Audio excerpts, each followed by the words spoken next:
Like, okay, cool. Alright, no. Get off of that, close that. Go back to settings. Settings? Is that what I want? No. Dashboard. Dashboard is the thing that I want. Hello, everybody. I'm gonna get started in just a little bit here.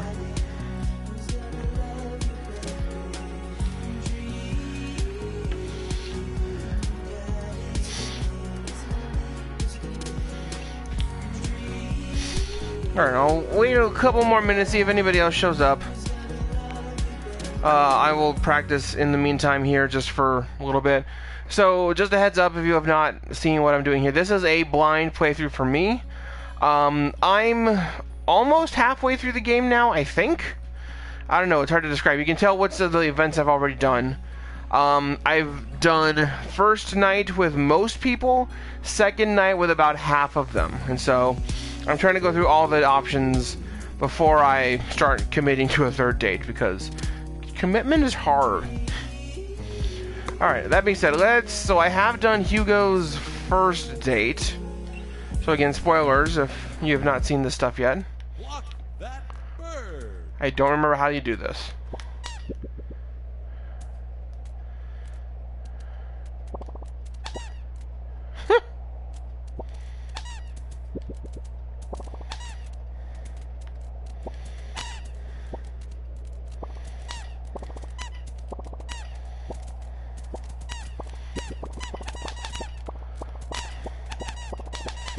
I feel like this is just a good life. Just talk to the hand, guys. Don't let them penguins in. Don't let them penguin haters in.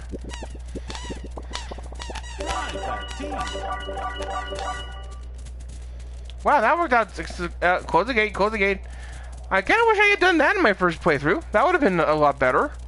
Penguins escaped 0. I think I had like 20,000 last time. That would have been good to do.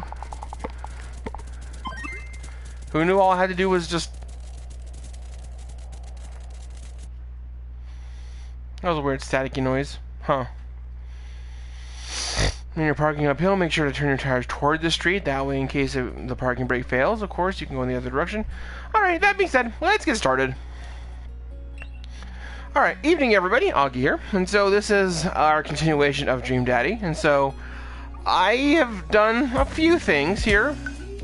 So let's just load from our last spot here. So my name is Charlie Shepard, I am Amanda's father. Load, yes, load that thing. And so like I mentioned earlier, I've done a few dates with some dads. You got dads. And so I think I've done 1 with Craig, 2 with Matt, 1 with Brian, 1 with Robert, 2 with Damien, 1 with Hugo, none with Joseph, and I am fine keeping it that way. That being said, this is going to be second dates night, I think. I might as well do 1 with Joseph as well. So I'm planning, this is my plan at least for what I'm streaming today. I will do 2 people's second dates, and I guess I'll do Joseph's first date as well. Bleh.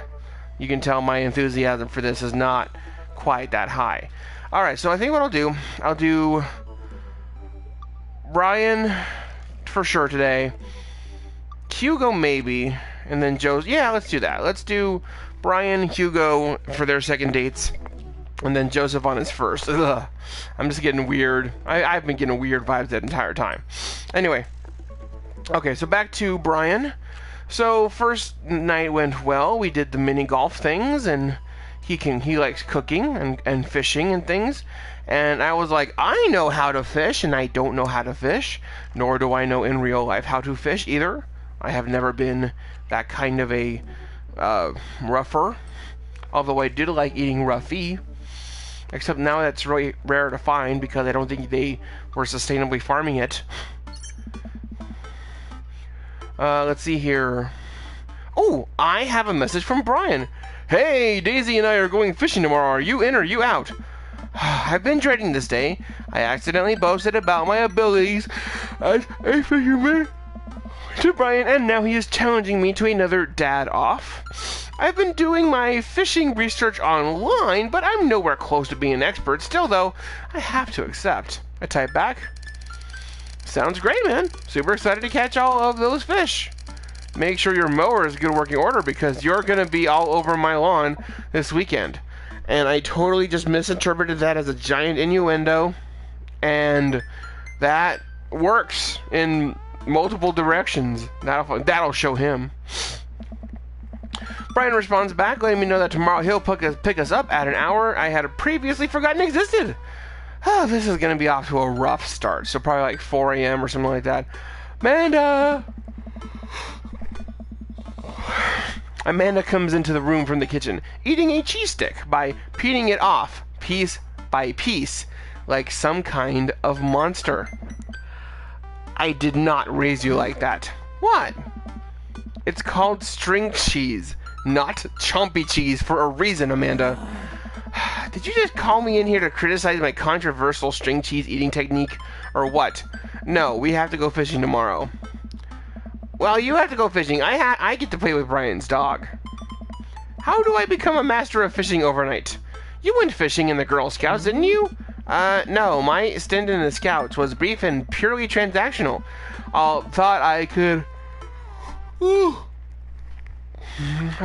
get, like, free cookies, but I didn't know I had to, like, be outside and tie knots and stuff. But I have to beat Brian. Dad, let me tell you a story. Do you remember last summer how I applied for a job at that coffee shop across town? Give me a refresher. During the interview, they asked me if I knew how to work an espresso machine, and I really wanted the job, so I lied and I said yes. On that first morning, there was a line at the door, and within half an hour, I got severely burned my hand, and they told me to go home and never come back. I still have a scar from that. Of course I remember. What does that have to do with fishing? The burn is a metaphor, Dad. I don't get it. You can lead a horse to water. What do horses have to do with fish and burns? Dad, please, I don't get your obsession with competing against Brian. You wouldn't understand. It's a dad thing. Please try explaining it to me. Okay. Brian's he just thinks that he's so much better than me, and he purposefully reminds me of that whenever he can. It's like he has to one-up me. I have to beat him at his own game. Is that what you think is happening here? No, Amanda. Okay, I know that's what's happening. Ugh, Pops. We should both be getting some sleep. See you in the morning. Night, Panda.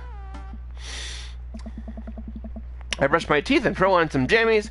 I climb into bed, set my alarm, and close my eyes. Okay, sleep. It's not gonna go. He's not gonna be able to go to sleep. He's gonna be an insomniac. Yep, he's not gonna be able to go to sleep. I am wide awake. I can't help but think about the last time I went fishing, hoping that there's something I can glean from it to give me an edge over Brian. I was like 9. My dad woke me up one morning and told me to get dressed and meet him downstairs. It was still dark out and I had no idea what was going on, but before I knew it, we were both alone on a freezing cold lake. I had to sit there for hours while it got hot and muggy, the air thick with bugs. I picked at mosquito bites while my dad sat in stony silence, fishing pole in one hand and a beer in the other. We didn't catch anything. On the long drive home, my father bought me a pack of cigarettes and didn't say a thing. That didn't help, and I think I have repressed sadness about my father. I'll deal with that later. I'm sitting on the boat in the middle of a body of water. I can't see any land, but I know it's a lake. The water is placid and still. I'm holding a fishing pole. I don't understand, but it feels like my life depends on catching fish right now. I cast my lure into the water and wait and wait. My whole being is filled with hopelessness as I watch the line disappear into the depths below. You used the wrong lure. I look up and I see my father, just as he looked that one cold morning, disapproving. I'm panicking. I pull the lure up and try to grab a different one, but all of my lures in the tackle box are the same. I look up to my father for guidance, but he's gone. I try casting again, but I can't hold my footing. My boat tips and I fall into the water, sinking further and further. I see multitudes of fish that had been lying just below the surface, all swimming around me as if to taunt me. One fish swims up. He has Brian's eyes. You gotta use a neutral buoyancy lure if you're trying to catch trout, buddy. I jolt awake to the sound of my alarm. I spot Amanda's door half open and still see her curled up. Sorry for all the yawning. Man, I'm tired. In a mountain of blankets. Walking over to her bed, I give her a tiny kiss on the forehead. Fishing day! Are you ready? No. Well, you gotta get up. I can't do this without you. Also, stop sleeping in your clothes. Amanda pulls her comforter over her head. Never. Amanda? I'll get up in a minute. Alright, Brian should be here in 20, so you better not just go back to sleep. Amanda sticks her hand through the blankets to wave me away. I leave her room and make myself some coffee, and another with lots of cream and sugar for Amanda whenever she gets up. Amanda eventually wanders in and chugs her coffee while I do word jumbles. I hear the doorbell. That must be Brian. Still rubbing our eyes, we walk outside. He's decked out in fishing gear. Daisy is falling asleep next to him. Early bird gets the worm, buddy. You ready to fish? I was born ready. My eyes narrow in on Brian. It's a good day to die. Hop on in, guys. Let's get this fishing party started. I walk over to the driver's side door and open it. Woof, woof. Maxwell! That's right! Maxwell will be here to save the day.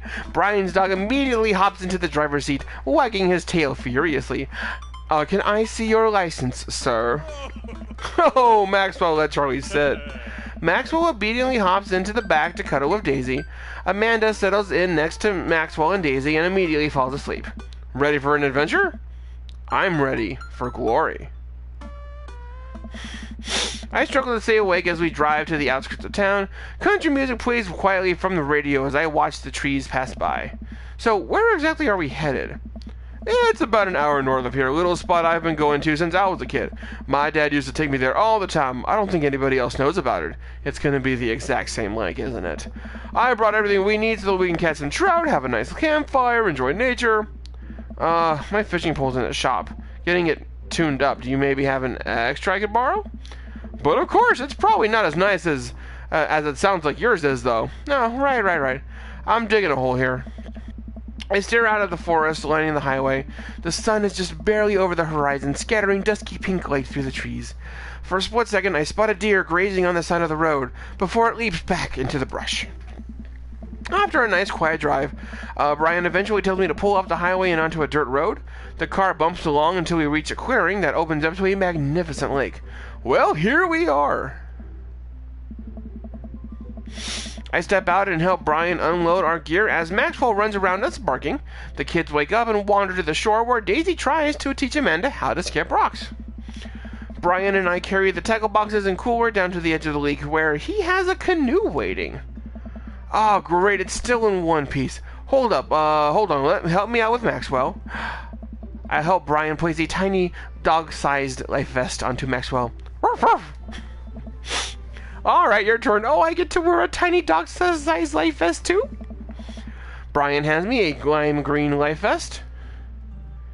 Maybe if I fall in you'll, no, you take the life vest, Charlie. Charlie, you take that life vest. You don't wuss out on this.